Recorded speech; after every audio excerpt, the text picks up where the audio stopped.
Hello, kiddies. This is the Crypt Keeper, and you're listening to Uncle Josh's True Scary Stories. Be careful what you ask for. You may get it.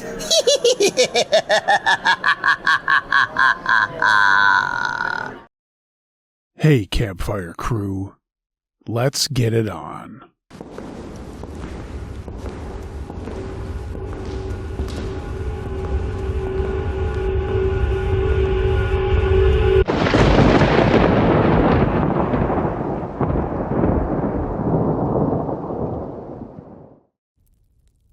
Not My Mother, submitted by Sasha. My name is Sasha. I'm 28, and up until just a little while ago, I was working in the marketing department of a mid-sized company in my downtown area. Nothing about the job was unusual, just tight deadlines, long hours, and a lot of pressure to perform. But I liked it. I'm good at it. But what happened this night is the reason I'm not there anymore.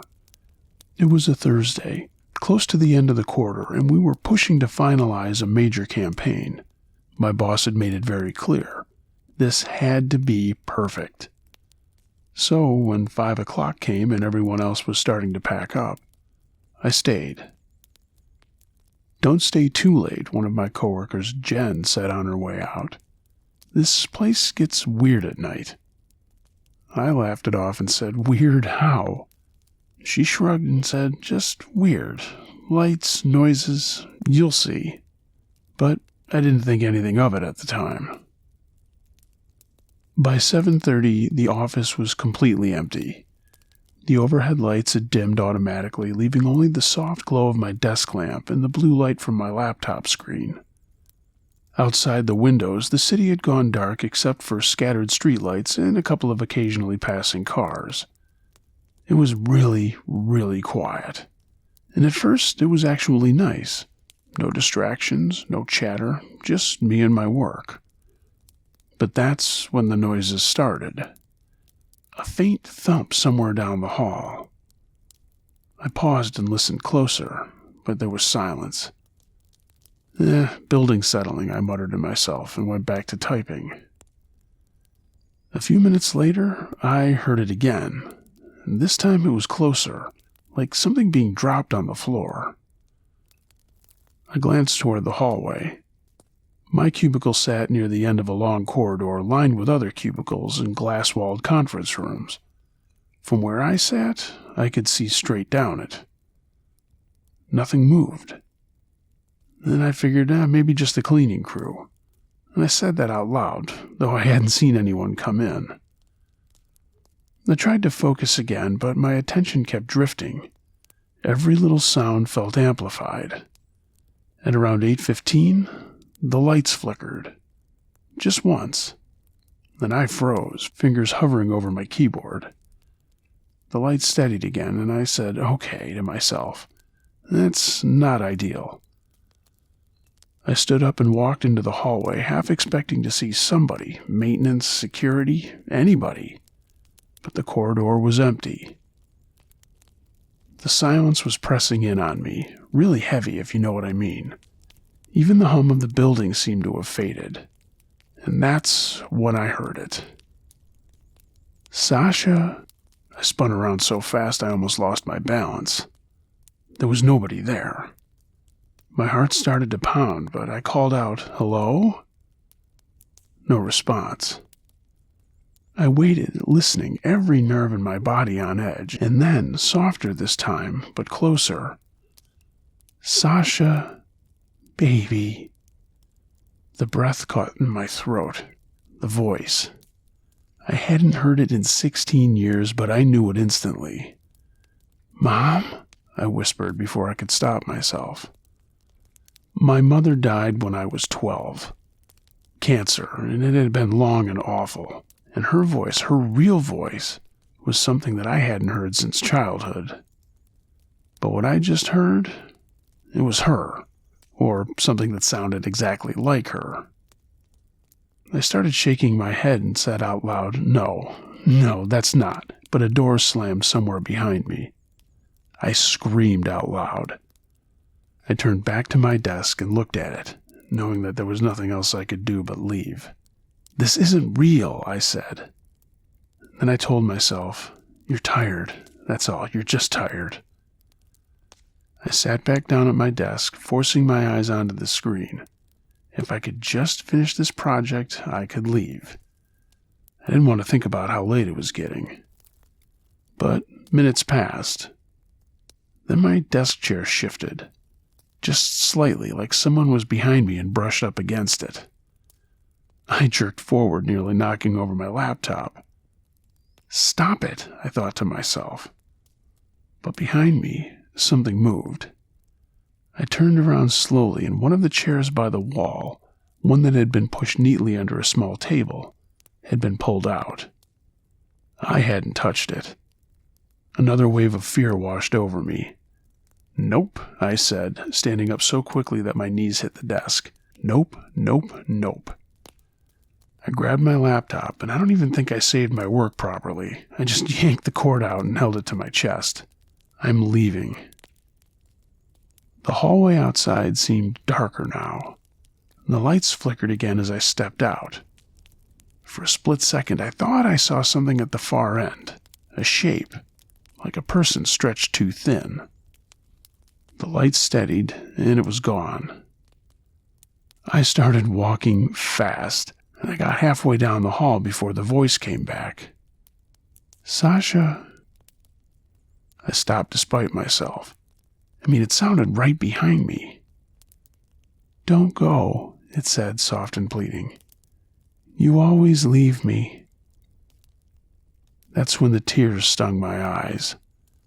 That was something my mom used to say when I was little, when I'd run off to play with friends instead of sitting with her during her treatments. "You always leave me." My chest tightened, but I said out loud, loudly, "You're not her. You're not my mom." The temperature dropped suddenly, and I could see my breath. But then the voice changed. The warmth it had before drained out of it, and it was replaced by something terribly cold. "You think you're better than me now?" I didn't say another word. I'd reached the elevator by that time and jabbed the button repeatedly. It seemed like the doors were taking forever to open. When they finally did, I stepped inside and hit the button for the parking garage. And the ride down felt like it was taking forever.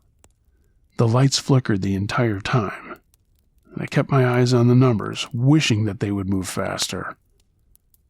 When the doors opened, I practically burst out of them. Our parking garage was dimly lit. My car was parked near the far end. I hurried towards it, my footsteps echoing loudly in the empty space, and halfway there, I heard something behind me, a dragging noise. I didn't turn around, I just walked even faster. The automatic doors leading out to the garage entrance came into view, and relief flooded through me. I hit the button for them to open, but they didn't. I hit it again, and nothing. Then I tried to push them open, and they didn't budge. I pushed even harder, but nothing was happening. These doors were not opening.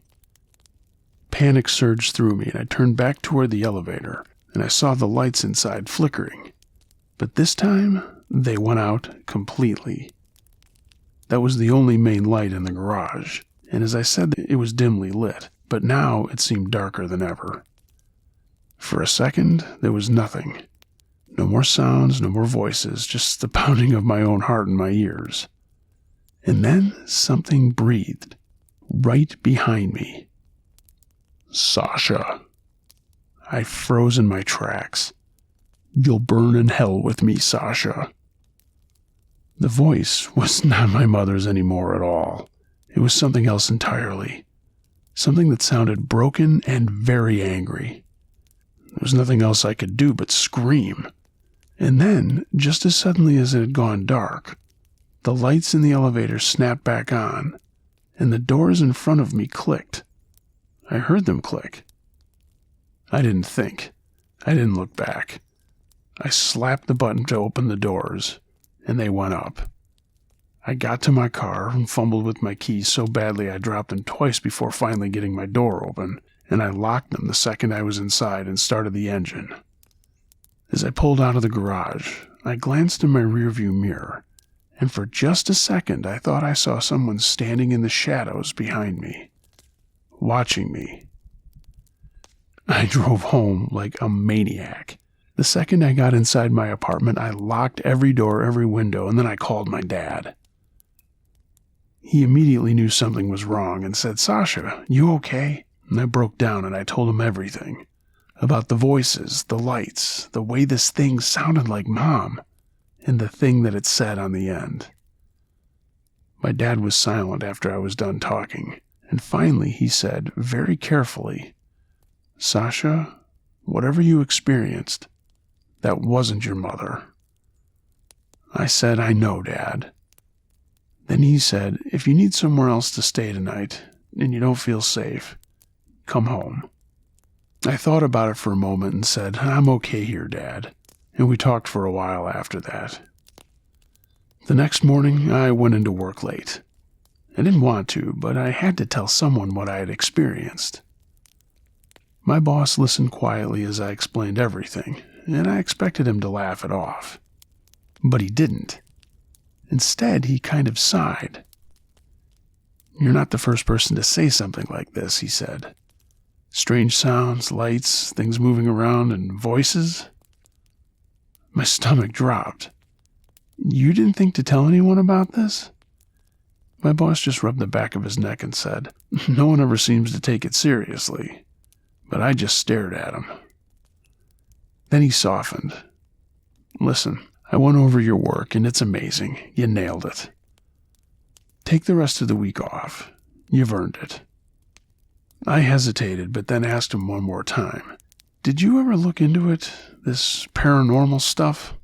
He nodded and said, "Yeah, but no one said anything official about it, so I kind of let it go." Well, that was enough for me. I started looking for a new job that same day. I found one within a couple of weeks, and honestly, it was better pay, better hours, and most importantly, not in that building. I just recently started the new gig and everything has been going well. I don't stay late anymore, ever, and I don't ignore the feeling when something isn't right. If it's not jiving with me, I just get myself out of there. Because I swear to you, whatever was in that office that night, it was never my mother.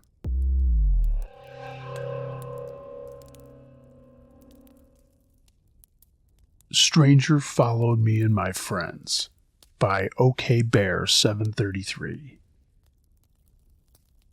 In July 2025, me and a group of my friends went on a camping trip together at Bear Brook State Park in Allentown, New Hampshire. In total, there were 7 of us, myself, my friends Joe, Danny, Mitch, Nate, and Mac, all aged between 18 and 20, and Mac's dad, Ben, who was in his mid-50s. It was the last night of our trip, around 12:15 a.m.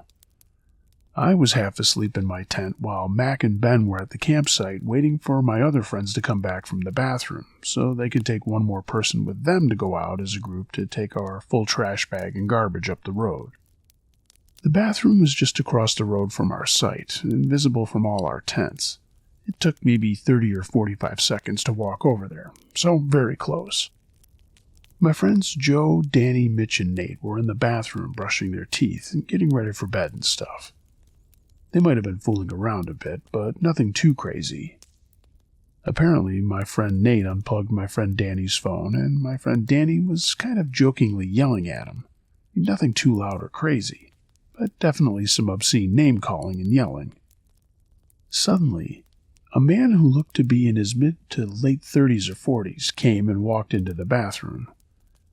My friend Mitch was kind of in the way of the guy, so when Mitch noticed he was in the guy's way, he moved out of the way and said, "Oops, sorry," and the guy ominously said nothing. He went to the urinal, peed, flushed, washed his hands, and then walked out, saying nothing. Nobody really thought much of it, except that the guy looked kind of dead inside. My friend said he had that 1,000-yard stare, which was definitely a bit creepy, but nothing too weird, I guess, since it was so late. The bathroom had this row of windows at the very top of the walls that were way too high up to look through, but they were open enough that you could hear something if it was immediately outside the bathroom. All of a sudden, after the guy left, from the windows, my friends heard footsteps pacing back and forth on the gravel outside the bathroom. My friends said they stopped dead and just listened, totally freaked out, thinking maybe it would be that guy, because to continue back on the road to return to a campsite, you wouldn't have any reason to be on the side of the building like that.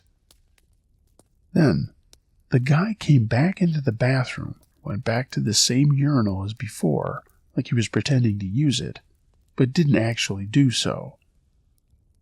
After that, my friends were super creeped out and together decided to get the hell out of there and just get back to our campsite. As they were walking out, they thought they heard something behind them, and I got to our campsite to reunite with Mac and Ben and quickly told them what had happened in the bathroom. That's when they turned around and shined their flashlights back out in the direction of the road, and I could hear Nate suddenly say, "Look, there he is behind that tree."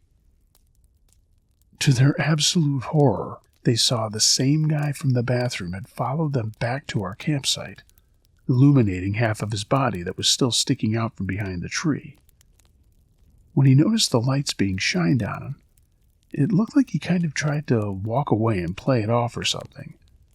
But when he realized he was in too deep and was definitely spotted, he stopped and said, "Put down the light, little boy. Go to bed." That's when Ben, Mac's dad, said, "Stop following my boys."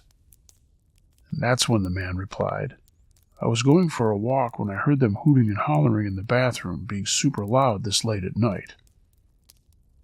Ben then said something kind of calling him out for what he believed was a bullshit lie, saying something like, "Yeah, right," because he didn't believe the man's story at all. Then the man turned around and left, walking off completely into the dark without turning on a flashlight or anything. The whole time this happened, I was in my tent, so I only heard the conversation exchanged once my friends shined their flashlights at this guy. But the one thing I experienced that nobody else did was that my intuition made me feel like he had actually veered off the little road and cut across the open field next to our campsite, which didn't lead to any other campsites or anything. It just led to a pond. It was like that feeling you get when you can physically feel when someone is looking at you. And from the mattress in my tent, it felt like I could feel someone passing behind us and cutting through that open field instead of continuing on the road like someone normally would if they were about to return to their campsite. We were definitely pretty spooked and called the ranger, but nobody picked up. Then we called the cops, and they took a bit to get there. An officer arrived, and we told him what happened, and he said that this isn't as uncommon a thing as we might expect. And he wasn't saying that it was exactly what happened, but he said there are times when homeless people came by, got into people's campsites, and took supplies and things. They searched the area but didn't find anything. We ended up just packing up and leaving that night. And the next day we called the campground people and reported everything, giving as full and accurate a description of the guy as possible. They let us know that, to their knowledge, there was no camper presently there who matched that description. To this day, we have no idea who that guy was, why he was following my friends, or what his intentions were. My friends and I to this day talk about how creepy it was and to try to come up with what was going on in the guy's head.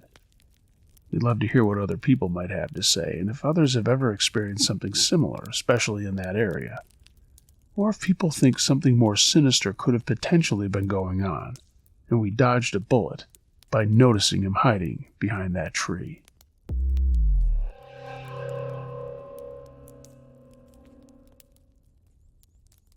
The Night I Got Lost, submitted by Denise. The night I got lost, I remember thinking how stupid it was that I hadn't just turned around before then. I was 35 years old, not some clueless kid, but I'd been relying on my phone's GPS like it was infallible. I was headed to a party on the south side of Chicago, a birthday thing for a woman I'd only met twice through work. I wasn't really familiar with the area, but I didn't want to seem antisocial or weird, so I went. At first, everything felt normal. Busy streets, traffic lights, people out even though it was getting late. But then, gradually things thinned out. The storefronts turned into boarded windows, and streetlights got farther and farther apart. My GPS rerouted me twice, then froze for a second before snapping back with a different direction. Like I said, I should have just turned around right then, but I kept going. I didn't realize exactly where I was until later, but I had drifted into Englewood, one of the more dangerous neighborhoods in the city, known for pretty violent high crime rates and gang activity.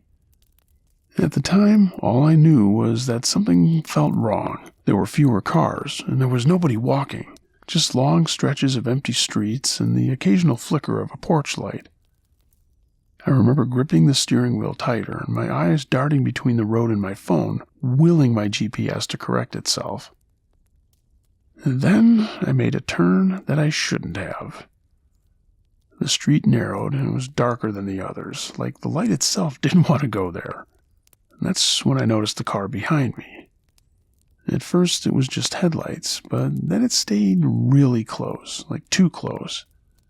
I sped up slightly and it did too. And my stomach dropped.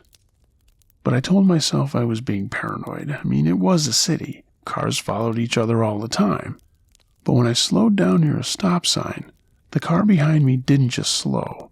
It crept right up on my bumper so close that I couldn't see the hood anymore. I panicked and ran the stop sign, and the car followed immediately, and that's when I knew something was very, very wrong. I didn't have time to think before flashing lights appeared in my rear view. No, not police lights, the glare of high beams. The car jerked forward, swerved slightly, and then pulled up beside me at the next intersection. Like an idiot, I turned my head to look, which was a big mistake.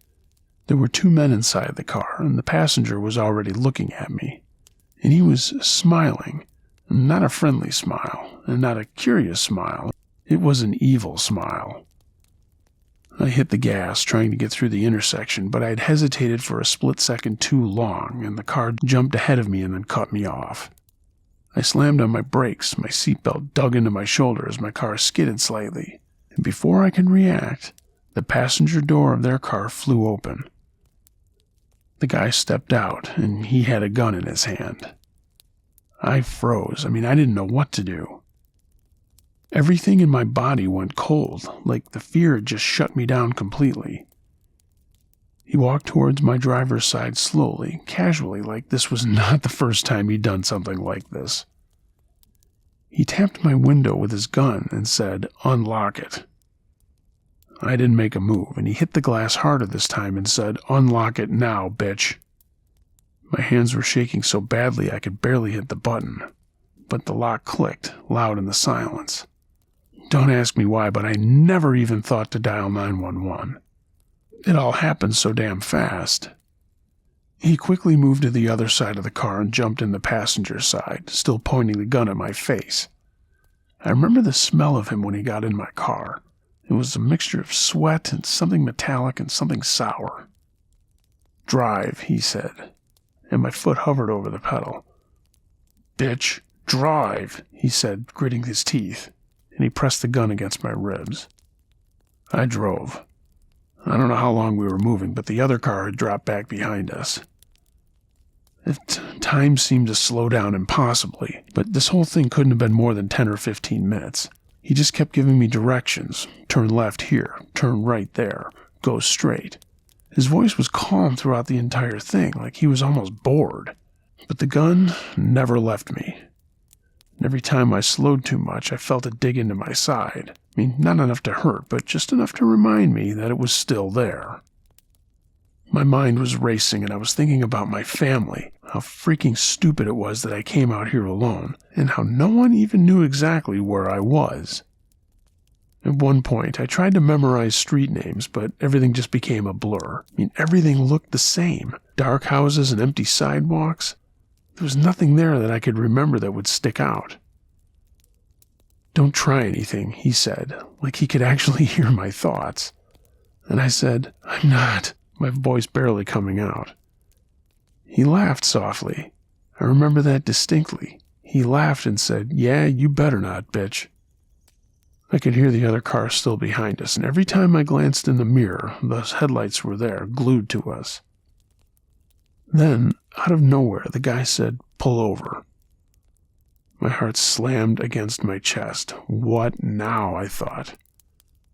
And out loud I said, "What?" "Pull over."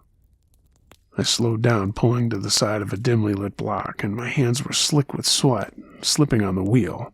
"Put it in park, bitch." So I did. And for a second, neither of us moved. Then he said, "Get out." I stared at him, not understanding. "What?" "Get out, bitch," he said. The gun pressed harder into my ribs. "Leave everything. Your purse, your phone, everything." I hesitated, and that hesitation is probably what saved me. Because he shifted, just slightly, like he was about to get out too. But he made a mistake. He opened his door first and put a leg out. For a split second, the gun wasn't pointed at me anymore. And I gotta be honest, this wasn't a conscious decision. This was basic instinct. I lunged. I don't even remember moving. Just the sudden burst of motion as I threw myself across the front seats and slammed the door shut on the guy and hit the lock.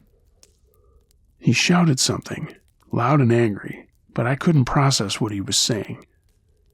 I just jammed the car into drive and took off. The other car behind us lurched forward, trying to block me again, but I swerved hard, tires screeching as I shot past, jumped the curb, and kept going. I did hear something hit the side of my car, maybe a hand, maybe something else, but I didn't stop. I didn't slow down one bit. I drove like I'd never driven before, blowing through stop signs, taking turns way too fast, my entire body shaking so violently I could barely keep control of the wheel. I kept expecting them to be behind me, and every time headlights appeared, my heart jumped into my throat. But eventually, the streets started to change. There were more lights and more cars and more people. I didn't stop until I saw a gas station with bright fluorescent lights and a bunch of cars parked outside. I pulled in hard, nearly hit the front curb, and I just sat there, gripping the wheel, trying to breathe. My whole body was trembling and my chest hurt. I felt like I was going to puke. A guy walked towards my car and asked if I was okay, but I couldn't even answer him. The words just wouldn't come. When I finally managed to speak, it came out in broken pieces. I tried to talk to him about a gun and 2 men. He just said, "Hang on, miss," and he called the police for me.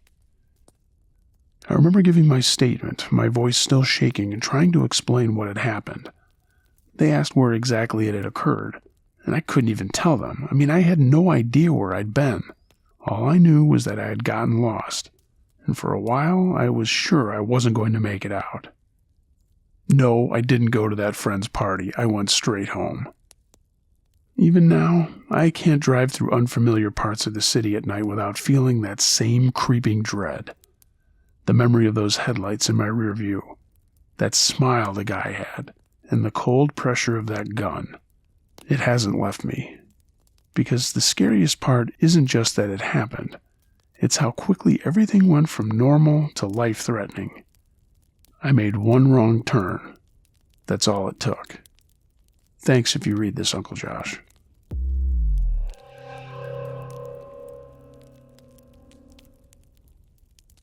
Stalked on the PCT, submitted by Jack.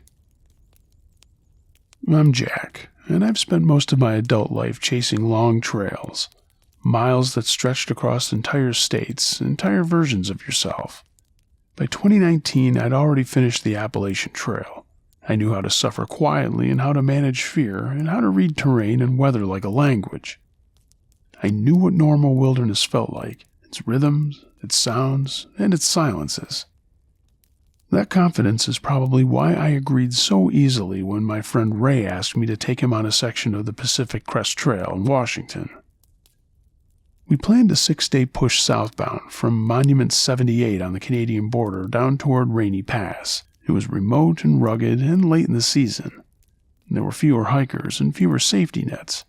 Ray wasn't as experienced as me, but he was strong, and he had been training, load pack hikes, stair climbs, endurance work. He trusted me to lead, and I remember telling him half-joking that, Washington will test you, brother. I didn't realize something else would be testing both of us. Monument 78 is underwhelming in the best way. A quiet marker tucked into the wilderness, surrounded by trees that don't care that you've arrived. We took a few photos, dropped our packs for a minute, and then started south. The trail that first day was peaceful, crisp air, sunlight filtering through dense evergreens, and the distant silhouettes of jagged peaks. It's the kind of hiking that reminds you why you do it in the first place, and Ray was in awe of everything. "Man, this feels unreal," he kept saying. "You're going to get used to it," I told him. We made camp that night near a small stream. We cooked dinner, hung our food, and then went through the usual routines of getting ready for bed. The woods felt alive, but normal. We heard some owls, and there was the soft caress of the wind, and the occasional crack of branches, the kind of background noise that becomes comforting. But right before we turned in, I noticed something. The forest went quiet. Not gradually and not naturally. All the sounds we'd been hearing just stopped. No insects, no wind. Even the stream sounded muted, like something had turned the volume down on the world. Ray noticed it too. "You noticed that?" he said. I said, "Yeah, probably just a lull." But I stayed awake longer than usual, listening, waiting for the forest to come back. But it didn't. The trouble started the next morning. It wasn't dramatic at first. We were maybe 5 miles in when we came across a muddy section of trail where water had pooled. Ray stopped and said, "Hey, what is that?" I walked over expecting to see bear tracks. But they weren't bear tracks. The prints were large, far larger than any humans, but shaped wrong for a bear. Long, narrow, with defined toes. 5 of them. The heel was deep, like whatever had made it carried some serious weight. Ray crouched down beside it and said, "Dude, that's not a boot." I agreed and said, "No, it isn't." I tried to rationalize it. Mud can distort shapes. Hell, it could have been overlapping tracks. Or maybe it was just something we weren't seeing correctly. But there were several of them, and they crossed the trail in a straight and purposeful line. It wasn't wandering around. And then I noticed something worse. They weren't just crossing. Some of them paralleled the trail, just off to the side, spaced out like something had been pacing us. We didn't say anything after that, and we just got back hiking. About an hour later, we heard the first sound. A sharp crack, like a thick branch snapping behind us. We both turned, but we didn't see anything. I automatically said, probably a deer. Ray didn't respond. There was another crack, this time closer. Then something heavy moved through the brush, fast but not fleeing, like it was coming at us. We stood there for a full minute listening, and whatever made the noise wasn't moving anymore. When we started walking again, it moved too. It wasn't crashing again, and it wasn't running. It was just keeping the same pace as us. We camped near a ridge that evening, hoping the elevation would give us visibility, but it didn't. The forest felt different now, quieter, like something had pushed everything else out. We ate quickly, and just after dark, the knocking started. A heavy, hollow thunk. Then another, and another. Each one seemed spaced out evenly. Ray whispered over to me, "That's not random, man." I didn't answer, because it wasn't. It sounded like something hitting a tree with force. It wasn't the wind and it wasn't falling branches. This was something else entirely. The knocking continued for another 10 minutes, and then it stopped. And then came the footsteps, slow and heavy, circling the edge of our camp. We'd hear a crunch, then a pause, and then another crunch. Too heavy for a person, and too deliberate for an animal just passing by. Ray clicked on his headlamp and swept the beam into the trees, but there was nothing we could see. But I swear to you, we could hear it breathing. Then something else, something that made my blood run cold. A low, almost human-like murmur. Not clear words, but close enough to sound like that it could be. Again, Ray whispered, "Did you hear that, man?" I said, "Yeah." And the sound came again, longer this time. A drawn-out, guttural tone that rose and fell like it was trying to mimic speech. And that's when the smell hit us. This awful, rotten, musky smell, like soaked fur and something left too long in the heat. "What is that?" Ray whispered. "Hell if I know," I said. But every instinct I had told me it wasn't normal wildlife behavior. At one point, I could have sworn something brushed against my tent. Not hard, just a slow drag across the fabric from one end to the other. Finally, everything stopped, and we didn't sleep well that night. The next morning, we packed fast and got moving early. Neither of us said anything out loud, but we both knew something had been around us the entire night. It hadn't left. The trail climbed higher into alpine terrain that day. Open ridges with long sight lines, and normally that kind of exposure feels freeing. Instead, it made us feel seen. Around midday, Ray grabbed my arm and he said, "Jack." And I followed his gaze across a valley. At the edge of the tree line, maybe 300 yards away, something stood. Something tall and massive. And at first it almost looked like a person, but the proportions were wrong. It was too broad, the arms were too long, its shoulders were way too wide, and it wasn't moving, it was just standing there. "Jack, that's not a person," Ray said. I just said, "No," and the wind shifted, and I caught a clearer outline. Hair. It was covered in dark, thick hair. And then it did something that made my stomach drop. It raised one arm and pushed a tree next to it. And this was not a small tree. It was a young pine, maybe 8 or 10 inches thick. The tree bent under the pressure, but didn't snap. It just bent like this thing was giving us a demonstration. Then it let it go, and the tree whipped back into place. We didn't stick around, and we moved faster than we had all day. But no matter how far and fast we went, I couldn't shake the feeling that whatever the hell that was, it was still watching us. We didn't want to camp that night, but exhaustion forced us to. We found a small clearing and set up quickly, skipping everything that was unnecessary. As the sun dropped, the forest went silent again. And then came the scream. It wasn't like any animal I'd ever heard on any trail. It was a deep scream, filled with rage, something that sounded deliberate. It echoed across the mountains and bounced back at us from multiple directions. Ray looked at me and said, "What the hell is that, Jack?" Again, for all his million questions, I didn't answer, because I didn't want to say what I thought it was. Then the footsteps returned, closer and more aggressive. And then came something new. A sudden violent shaking of trees just beyond our camp, branches snapping in rapid succession.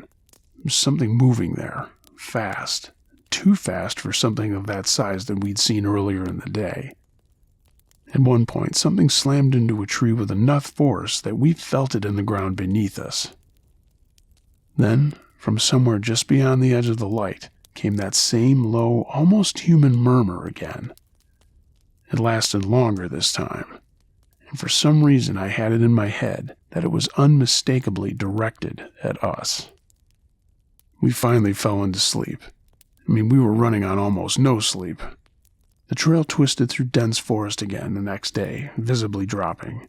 And that's when the paranoia set in. Every sound we heard meant something. Every shadow felt weird.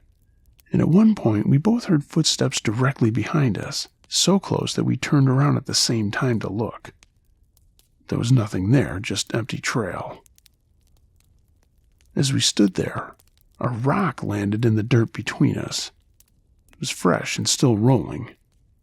I froze. This hadn't come from above us. It had come from the side.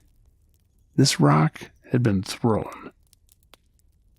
Ray whispered to me, "Dude, I don't know who this is, but they're messing with us now." I didn't argue with him and told him we needed to get moving. Around mid-morning, we found more tracks, right on the trail this time, following the same direction we were heading. But now there was something else. The stride length, I noticed. It was massive, longer than any human could reasonably take. Ray looked at me and said, "It's not just following us, man, it's staying with us." Again, I didn't argue, because it felt like it was, just keeping pace with us, matching us as we hiked. We pushed harder that day, trying to put distance between us and whatever this thing was. But when night came, it found us again. This time there was no subtlety. Lots of heavy movement through the trees, and the branches again snapping. Footsteps that didn't bother to stay quiet anymore. The smell came back, stronger than before, and then something hit the ground just outside our camp. Another rock, hard enough to land with a thud just a few feet from our tents. It landed so heavily that we both flinched. It was followed by another one, and then something else. A heavy object hit the ground beside us, something larger. I turned my headlamp toward it, and it was a giant piece of wood. Thick branch, freshly broken, and too big to have just fallen. "Dude, what the fuck is going on?" Ray said. Before I could answer, the knocking came again. We listened to it as it finally stopped, and I made some kind of lame speech about how we had to get some kind of sleep for the next day's push.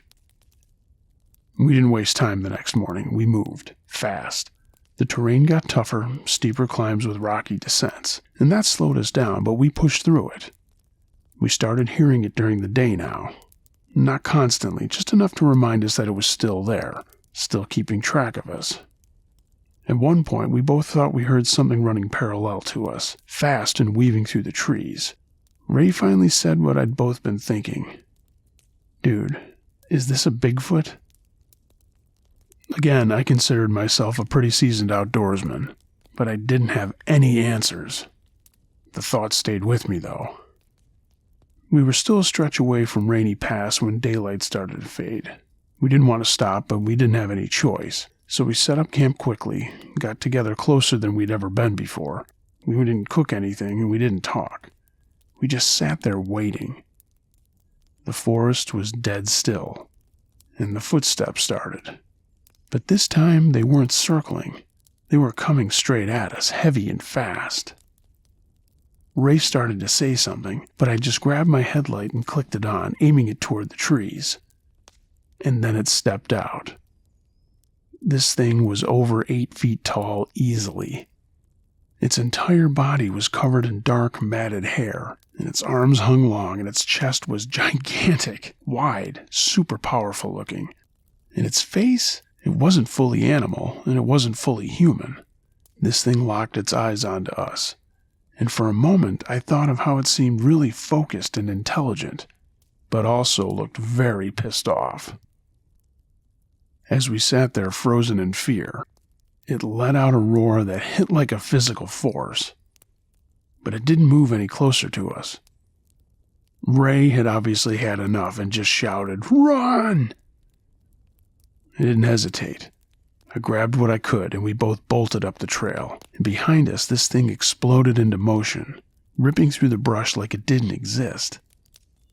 I risked a glance back, and it stopped at the edge of our camp and was just standing there, watching us. We kept running until our lungs burned and our legs started to give out. And finally, slowly, we turned back. It was still there, far down the trail, standing in the open, perfectly still, just staring at us. And then it took one slow step forward and stopped. Then it turned and disappeared back into the trees, heading north. We waited there for a good 3 hours before creeping back in the dark to get the rest of our stuff. Then we turned around and kept moving, resting in short bursts until morning came. By the time we neared Rainy Pass, the forest felt normal again, alive. We heard the birds. We noticed the wind. Everything that had seemed to have been missing up until this point. Neither of us felt that much relief, because whatever had followed us had chosen to leave. We didn't talk much about it after that. We didn't need to. We had a silent agreement that what we had just experienced had only been told to us in crazy tales, in the movies and books that we read as kids.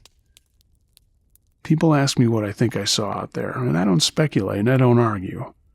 I just tell them what we saw, and I remember those days, the tracks, the smell, the way this thing interacted with us when it finally came out of the woods face to face, the way it had pushed closer each night and seemed to be toying with us. But that moment that it stepped into our camp, like it had finally decided we were worth confronting, damn. Believe me or not, I'm sure a lot of you won't, but that's exactly what happened. I still go hiking all the time, so does Ray, but on all of our journeys, we've never experienced anything like that again.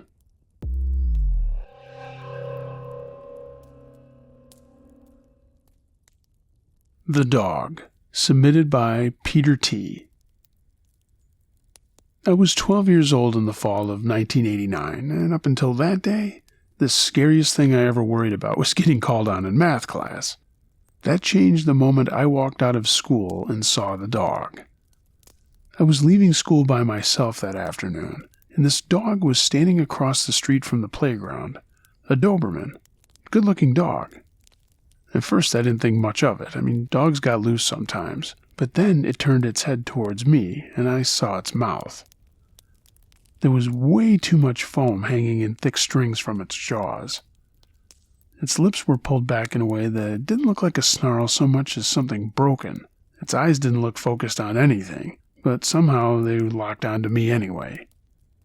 I started walking faster, and I could hear the sound of its nails clicking on the pavement as it started to walk towards me a second later. I glanced back, and it was already crossing the street, moving with this stiff, jerking motion that didn't look right. I realized something was very wrong, and I broke into a run. And at first I expected someone to yell or a car to stop or something. This was a suburban neighborhood, not the middle of fucking nowhere. But as I ran, cutting down the sidewalk past rows of houses, everything felt empty, like no one was home. All the doors were closed, the curtains were drawn. It was like nobody could see me. And behind me, I could hear the dog running. The sound changed from a click to a frantic, uneven pounding. I looked back again, and I saw it sprinting now, foam flying from its mouth. It let out a sound that didn't even sound like a bark, more like it was choking. I ran harder than I've ever run in my life. My lungs were on fire, and my legs felt like they were going to give out any second. I cut through yards. I jumped over a low fence and nearly tripped on the other side. I screamed for help as I passed a guy mowing his lawn, but he just froze and stared at me. The dog kept coming, right over the fence behind me. I could hear it was so close now that I didn't need to look. It's like I could feel it, like it was right at my back. And that's when saving grace came, in the form of a pickup truck. It screeched to a stop beside me, and the guy driving yelled through the window. A middle-aged guy with a beard and wide, urgent eyes. All he yelled was, "Get in, kid." Every instinct I had said not to. We'd been taught stranger danger over and over again. Don't ever get into a car with someone you don't know. But I heard that dog right behind me, and I didn't think any more. I just jumped. I landed in the bed of the truck, and the truck lurched forward, tires squealing. The Doberman was right there, leaping at the back of the truck, its jaws snapping inches over the tailgate. Foam sprayed all over as it lunged again and again, hitting the metal with a sickening thud. "Jesus Christ," the guy said, and grabbed a CB radio mounted on the dash. "Breaker 19, I need police out on Maple and Ridge. Rabid dog chasing my truck. Nearly got it, kid." I will remember those words for the rest of my life. The dog didn't stop. We started moving slowly, and even as we picked up speed, this thing didn't fall back. For a little bit it ran alongside us. I was scared out of my mind, but finally sirens cut through the air, and a police car came from the opposite direction, and then another. The guy driving the truck slowed down, and I watched from the bed of the truck as officers jumped out of their car. The dog lost all interest in me and charged them. No hesitation on their part. Gunshots cracked through the air, loud and sharp, echoing off the houses. The dog dropped mid-lunge and skidded across the pavement, and everything went quiet after that. I remember shaking so badly that I couldn't even get up off my knees. The guy by now had gotten out of the cab and walked around to the back and helped me, asking if I was okay. But I could barely answer. All I could see was that dog, the way it had moved and the way it had sounded. Later, they said it had rabies, that if it had bitten me, things could have been very different and pretty bad. I had nightmares for months. But somehow, about 6 months later, I asked my dad for a dog. He thought I was crazy. "What kind of dog do you want, son?" And I said, "A Doberman." Again, my dad looked at me like I was crazy. He said he'd think about it. But 6 weeks later, he got me a dog, a Doberman. But the one he got me was nothing like the dog that had chased me. And I guess I needed to prove to myself that not everything that looks like a monster actually is.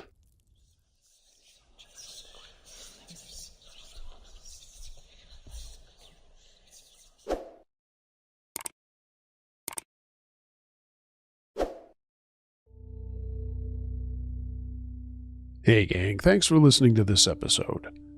If you have a true scary story of any nature that you'd like me to narrate, email it to unclejosh.truescarystories@gmail.com. I read them all. If you're catching this on YouTube and you like what you heard and saw, why not give the video a thumbs up, share it with a friend, leave a comment. I'd love to know what you thought of the stories. It's all free and it all helps out with the algorithms, so I appreciate it. Follow me on social media, and if you'd like to take your support a step further, find a link to my Patreon page in the description, and consider getting some Uncle Josh and Campfire Crew merchandise. A link to my TeePublic storefront is also in the description. Everyone, be excellent to each other, and until next time, be wary of things that go bump in the night. It could be anything: a ghost, a monster, or the guy next door.